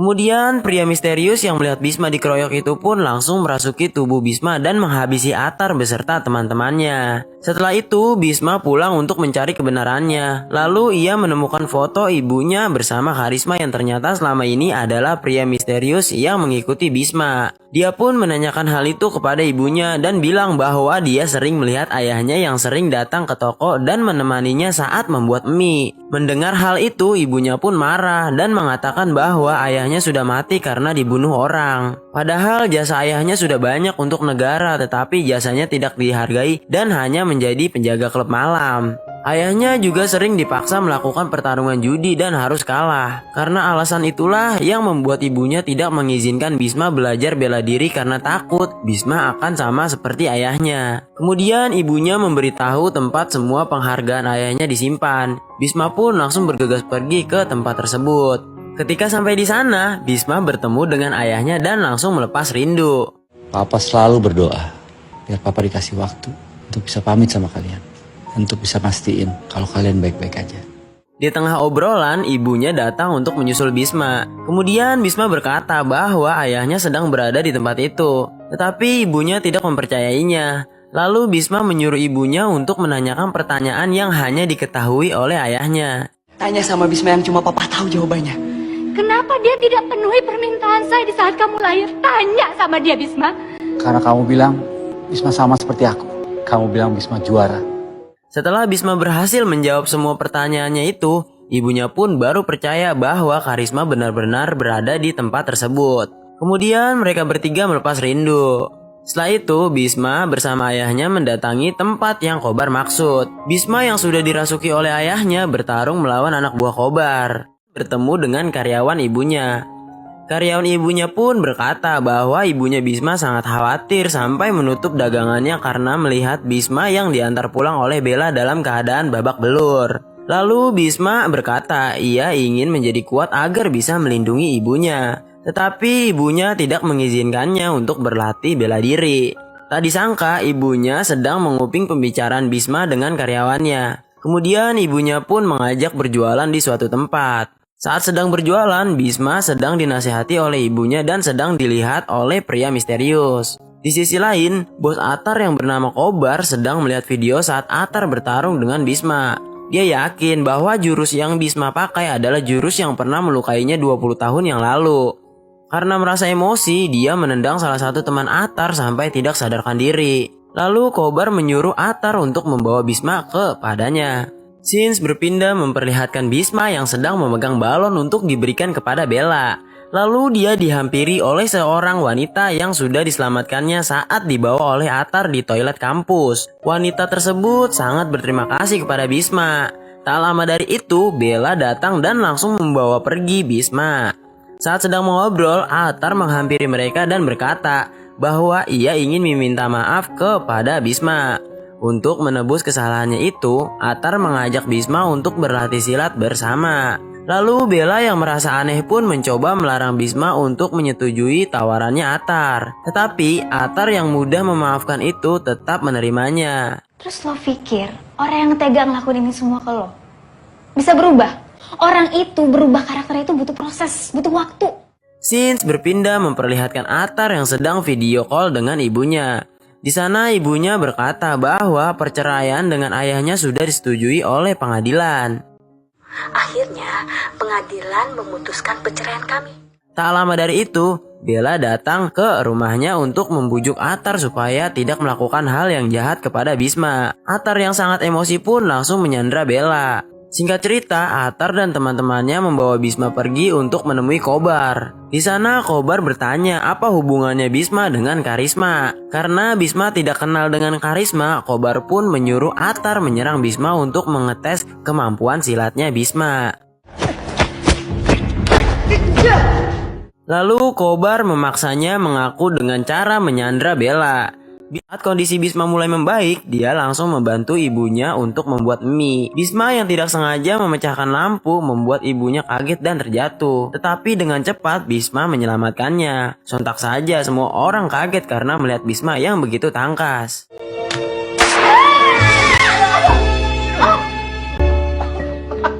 Bisma, keren banget. Ya keren sih. Aduh, keren. Tapi Keesokan harinya di kampus, Bisma tidak sengaja melihat Bella dan Atar sedang bertengkar. Di sana Bella memutuskan hubungannya dengan Atar karena kelakuan Atar sudah melewati batas. Kemudian Bella langsung pergi dan menyendiri di taman. Tiba-tiba Bisma datang menghampiri Bella dengan maksud agar Bella tidak sedih. Bisma pun memberikan gombalan yang membuat Bella pun tersenyum. Saya udah suka sama kamu. Dan sakit yang kan terobati.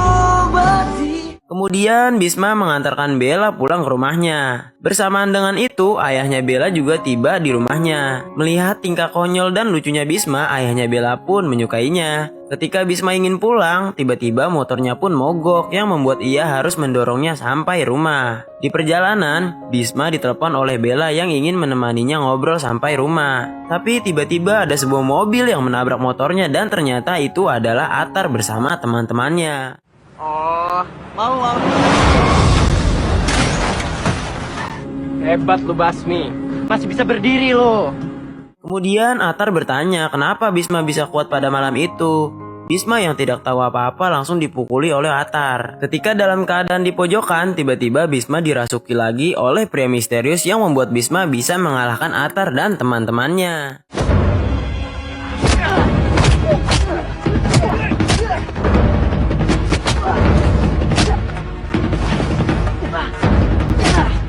Tak lama dari itu, Bella datang karena merasa khawatir. Kemudian Bisma yang tidak terkendali ingin menghabisi Atar pun dihentikan oleh Bella. Setelah itu Bisma pun langsung pingsan. Ketika Bisma terbangun, ia melihat ibunya tertidur saat sedang menemaninya. Lalu Bisma keluar dan Bisma dibully dan dicoret-coret wajahnya dengan alasan balas dendam. Ia juga dipukul sampai skateboardnya hancur. Lo pikir kita nggak tahu siapa yang coret-coret foto kita tadi siang? Rasain lo.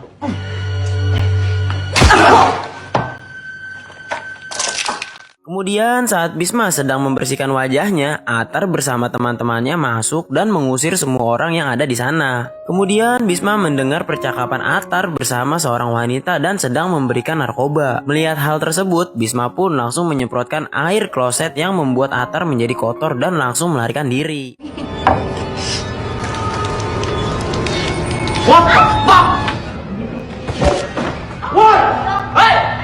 Lalu Atar menyuruh teman-temannya untuk mengejar Bisma. Saat sedang melarikan diri, Bisma tidak sengaja menabrak pintu kaca sampai pecah yang membuat ia tertangkap dan dibawa ke suatu tempat. Bisma! Bella yang ingin menghentikannya pun dibentak oleh Atar agar tidak ikut campur. Atar yang sangat emosi pun menyuruh Bisma untuk bersujud di kakinya. Tetapi Bisma yang sangat berani tidak mau melakukannya yang membuat ia dipukuli sampai tidak sadarkan diri. Nyembah sama gue. Kalau enggak, gue habisin biar semua orang tahu kalau lo itu cuma gembel. Tak lama dari itu, pria misterius datang dan ingin membantu Bisma. Saat ingin menangkap Bisma, ternyata pria misterius itu tidak bisa menangkapnya karena tembus dari tubuhnya. Atar yang berniat membunuh Bisma, tiba-tiba ia tersadar karena air mata pria misterius itu jatuh ke wajahnya Bisma yang membuat Bisma menjadi kuat dan berhasil mengalahkan Atar bersama teman-temannya.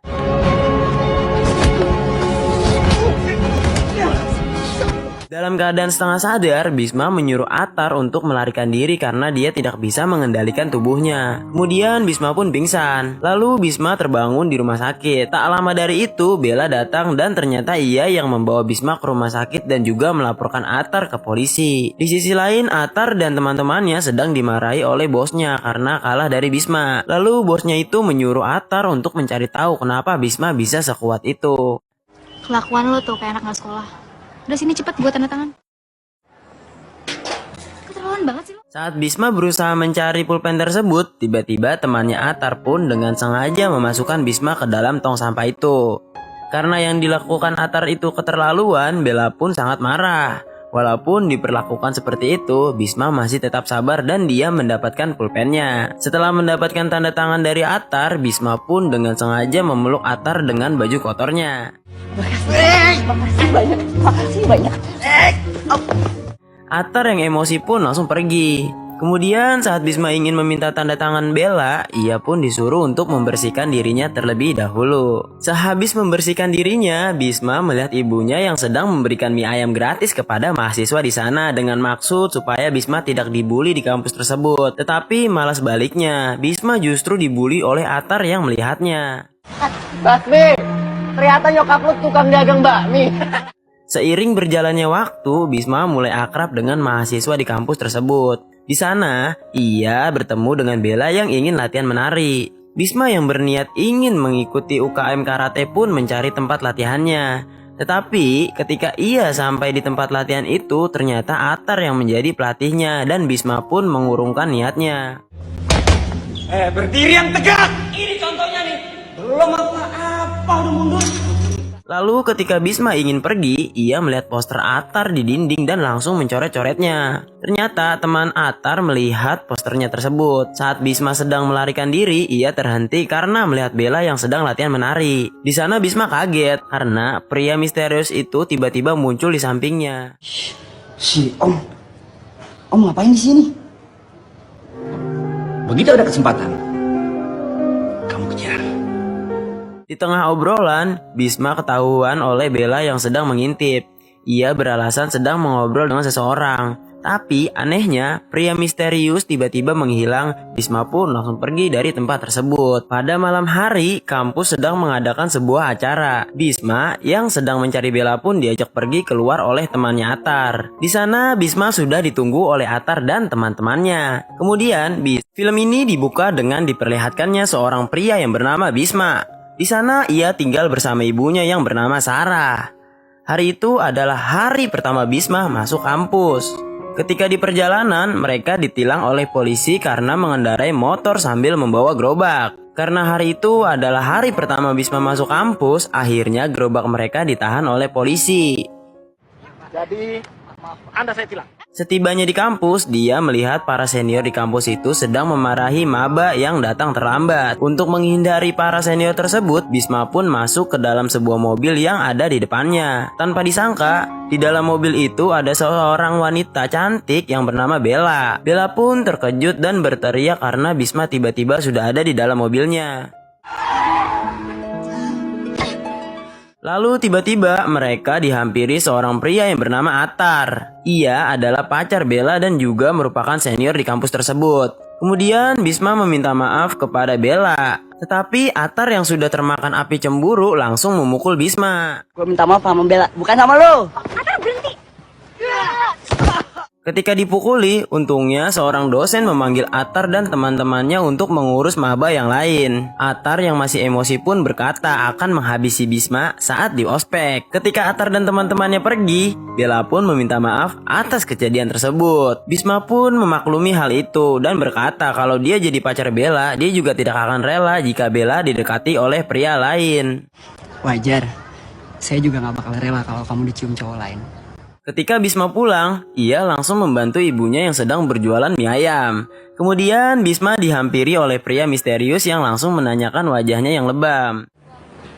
Kelihatan ya? Laki-laki juara, menang dengan cara terhormat. Ketika Bisma sedang menonton TV sambil karate, ia mendengar ibunya yang terbangun dan langsung mengganti acara TV tersebut. Karena dia selalu dilarang oleh ibunya untuk belajar bela diri, apalagi sampai berkelahi. Dengan sedikit alasan, Bisma berhasil lolos dari kecurigaan ibunya. Pada pagi hari saat ospek dimulai, para maba sedang berusaha meminta tanda tangan senior sebagai syarat dari ospek mereka. Ketika Bisma meminta tanda tangannya Bella, Atar yang masih kesal langsung menghampiri mereka dan langsung mengerjai Bisma dengan cara membuang pulpen ke tong sampah dan meminta Bisma untuk mengambilnya.